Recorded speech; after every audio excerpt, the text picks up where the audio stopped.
Hello అండి. ఈ వీడియోలో మనం second phase and final phase counselling schedule release అయిందండి. ఈఏపీ సెట్ ఎంపీసీ కేటగిరీ వాళ్ళకి. ఆ కౌన్సిలింగ్ గురించి ఫుల్ డీటెయిల్స్ తెలుసుకుందాం. ప్లస్ మీకు ఫస్ట్ ఫేజ్లో మీరు అనుకున్న కాలేజీలో సీట్ రాలేదు. సో సెకండ్ ఫేజ్లో మీకు సీట్ వచ్చిద్దా రాదా?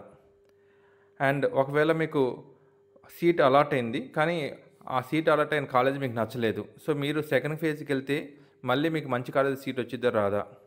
And A college A reservation ప్రకారంగా అంటే ఏ రిజర్వేషన్ ఎంత ర్యాంక్తో ఎండ్ అయింది. సో బీసీఏ కానీ బీసీబీకి కానీ ఎస్సీకి కానీ ఎస్టీతో పర్టికులర్ కాలేజీలో ఎంత లాస్ట్ ర్యాంక్తో ఎండ్ అయింది. ఈ డీటెయిల్స్ కనుక్కుంటే మీకు సెకండ్ ఫేజ్లో మీకు అర్థమైపోద్దండి మీకు అక్కడ సీట్ వచ్చిద్దా రాదా అనేది. సో ఇలాంటి డీటెయిల్స్ కోసం మొత్తం ఈ వీడియో చేస్తానండి. సో ఇక్కడ మనకి ఫస్ట్ మీకు వచ్చేలేకే మీకు కౌన్సిలింగ్లో మీరు సీట్ పెట్టుకున్నారు కదా.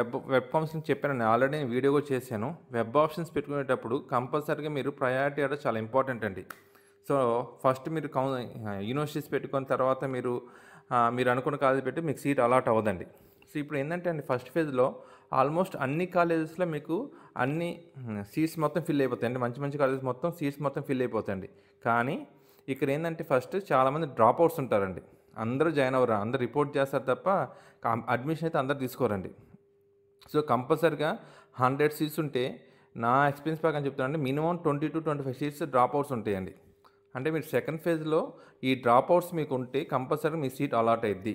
కాకపోతే మీరు చేయాల్సిన పని ఏంటంటే అండి, ఆ కాలేజీలో ఎంత ర్యాంక్తో ఎండ్ అయింది, మీ కేటగిరీలో నియర్ బై ర్యాంక్లో ఉందా లేకపోతే ఎక్కడ దాకా ఉంది. సో మీకు అలాంటి డీటెయిల్స్ ఏమైనా కావాలంటే నా కమెంట్ సెక్షన్లో అడగనండి, నేను చెప్తాను.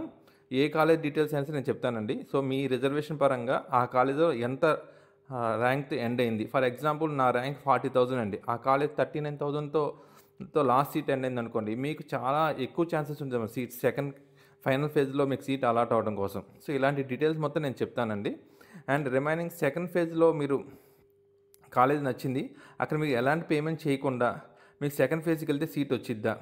ఓకే, సీట్ చెప్తున్నాం కదండి, ఏ కాలేజీలో సీట్స్ ఉంటాయి. యూనివర్సిటీస్లో అయితే కొద్ది తక్కువ, కానీ రిమైనింగ్ ఏ కాలేజీలో సీట్స్ కంపల్సరీ డ్రాప్ అవుట్స్ ఉంటాయి. ఎందుకంటే కొంతమంది ఎక్కడెక్కడో రీజన్ నుంచి మన తిరుపతి నుంచి అలా దూర దూరం ప్రాంతాల నుంచి ఇక రాజమండ్రి దగ్గరికి లేదా రాజమండ్రి వాళ్ళు నెల్లూరు దగ్గరికి ఇలా పెట్టుకుంటారండి. ఆప్షన్స్ పెట్టుకునేటప్పుడు తెలియక చాలామంది తప్పు పెట్టుకుంటారు అన్నమాట. సో ప్రతి ఒక్క కాలేజీలో కంపల్సరీగా మినిమం 10 to 20 సీట్స్ ఉంటాయి. సో మీకు సెకండ్ ఫేజ్లో మీకు మంచి ర్యాంక్ ఉంటే మాత్రం కంపల్సరీగా మీకు సీట్ వచ్చిద్దండి, దాని గురించి వరి అవసరం లేదు. అండ్ ఈ సెకండ్ ఫేజ్ గురించి మీకు రిజిస్ట్రేషన్ గురించి మనకు 27th నుంచి స్టార్ట్ అవుతుందండి. ఒకవేళ మీరు ఫస్ట్ ఫేజ్లో రిజిస్ట్రేషన్ చేసుకోకుండా సెకండ్ ఫేజ్లో రిజిస్ట్రేషన్ చేసుకుంటే మీరు అనుకున్న కాలేజ్ సీట్ వచ్చిందంటే ఛాన్సెస్ చాలా తక్కువ అండి. ఎందుకంటే ఆల్మోస్ట్ అన్ని సీట్స్ ఫిల్ అయిపోయి ఉంటాయి. మీకు తక్కువ ర్యాంక్ ఉంటే మాత్రం వచ్చిద్ది, ఎక్కువ ర్యాంక్ ఉంటే మాత్రం చాలా చాలా ఛాన్సెస్ తక్కువ అండి. సో అలాంటప్పుడు మీరు ఏంటంటే నియర్ బై కాలేజ్ చూసుకొని కొద్దిగా పేమెంట్ సీట్ కానీ ఏదైనా చూసుకొని జాయిన్ అవ్వడం బెస్ట్ అండి. లేదంటే మాత్రం సెకండ్ ఫేజ్లో మంచి మంచి కాలేజీలో అయితే సీట్లు చాలా తక్కువ ఉంటాయండి.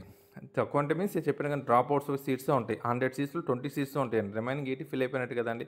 మీకు ఎక్కువ ర్యాంక్ ఉంటే దానిలో ఆ కాలేజీలో రావాలంటే రాదు కదండి. సో అది చూసుకోండి. అండ్ ఇక్కడ మీరు 27th నుంచి మీకు రిజిస్ట్రేషన్ స్టార్ట్ అయ్యి 30th ఎండ్ అవుతుంది. అండ్ 28th నుంచి సర్టిఫికేట్స్ వెరిఫై చేస్తారండి. ఇక్కడ మీరు caste and income certificates verify చేస్తారు. ఈ రెండే సర్టిఫికేట్స్ వెరిఫై చేస్తారండి. అండ్ 28th నుంచి మీరు వెబ్ ఆప్షన్స్ పెట్టుకోవచ్చు 31st దాకా. And change of web options 1st August నుంచి అండి. అండ్ అలాట్మెంట్స్ ఆఫ్ సీట్స్ వచ్చి August 4th మీకు సీట్ అలాట్మెంట్ అవుతుందండి. అండ్ August 4th నుంచి 8th దాకా మీరు సెల్ఫ్ రిపోర్ట్ చేసుకోవచ్చు అండి. ఇంకో డౌట్ అండి, ఇక్కడ మేము ఫస్ట్ ఫేజ్లో సీట్ వచ్చింది నాకు, నేను సెకండ్ కౌన్సిలింగ్కి వెళ్తాను, సెకండ్ ఫేజ్లో నాకు సీట్ రాకపోతే ఫస్ట్ ఫేజ్లో అలాట్ అయిన సీట్ కూడా క్యాన్సిల్ అయిద్దా? అవ్వదండి. మీరు జస్ట్ రిపోర్ట్ చేసినా చాలండి. మీరు సెకండ్ ఫేజ్లో సీట్ వెళ్తే మీకు అక్కడ సీట్ వస్తేనే ఆటోమేటిక్గా ఫస్ట్ ఫేజ్లో అలాట్ అయిన సీట్ క్యాన్సిల్ అయిద్దండి. లేదంటే మాత్రం మీకు సెకండ్ ఫేజ్లో సీట్ రాకపోతే మీరు ఫస్ట్ కాలేజ్ ఏదైతే సీట్ వచ్చిందో అది అలానే ఉండిద్దండి. చాలామంది డౌట్స్ ఇది అడుగుతున్నారండి, నాకు సీట్ క్యాన్సిల్ అయితే ఫస్ట్ ఫేజ్లో వచ్చింది. ఏం అవ్వదండి. మీకు సెకండ్ ఫేజ్లో అలాట్ అయితేనే ఫస్ట్ ఫేజ్ వచ్చిన సీట్ క్యాన్సిల్ అయిద్దండి, లేదంటే మాత్రం మీ సీట్ అలానే ఉండిద్దండి. అలా చెప్పాను కదా, మీకు ఆ సీట్ క్యాన్సిల్ అయ్యి వేరే వాళ్ళు వస్తారు తప్ప, అంటే మీకు ఫస్ట్ ఫేజ్ అలాట్ అయిన సీటు మీరు వేరే చోట వస్తే అక్కడికి వేరే వాళ్ళు వస్తారండి. ఓకేనండి. సో మీకు వన్స్ సీట్ అలాట్ అయిందంటే మాత్రం అది ఎట్టి పరిస్థితుల్లో క్యాన్సిల్ అవ్వదు. మీకు సెకండ్ ఫేజ్లో సీటు వస్తే ఈ సీట్ క్యాన్సిల్ అవుతుంది అంతే తప్ప రాకపోతే సీట్ క్యాన్సిల్ అవుతుందండి. అండ్ రిమైనింగ్ మీ ర్యాంక్స్ అండి, మీ ర్యాంక్స్ పరంగా ఇప్పుడు సెకండ్ ఫైనల్ ఫేజ్లో మీకు మీకు ఆ కాలేజీలో వచ్చిద్దా రాదా, ఏ కాలేజ్ ఆంధ్రప్రదేశ్లో ఏ కాలేజ్ అయినా వచ్చిద్దా రాదా డౌట్ ఉంటే మాత్రం కామెంట్ సెక్షన్లో అడగండి. కంప్లీట్గా నేను మీకు ఎక్స్ప్లెయిన్ చేస్తాను. ఎందుకంటే అన్ని కాలేజ్ గురించి నేను చెప్పలేను కాబట్టి ఈ వీడియో చేసి మీకు కామెంట్ సెక్షన్లో అడుగుతున్నానండి. ఎలాంటి డౌట్స్ ఉంటే నేను కామెంట్ సెక్షన్లో అడగనండి, నేను మీకు ఎక్స్ప్లెయిన్ చేస్తాను. థ్యాంక్ యూ అండి.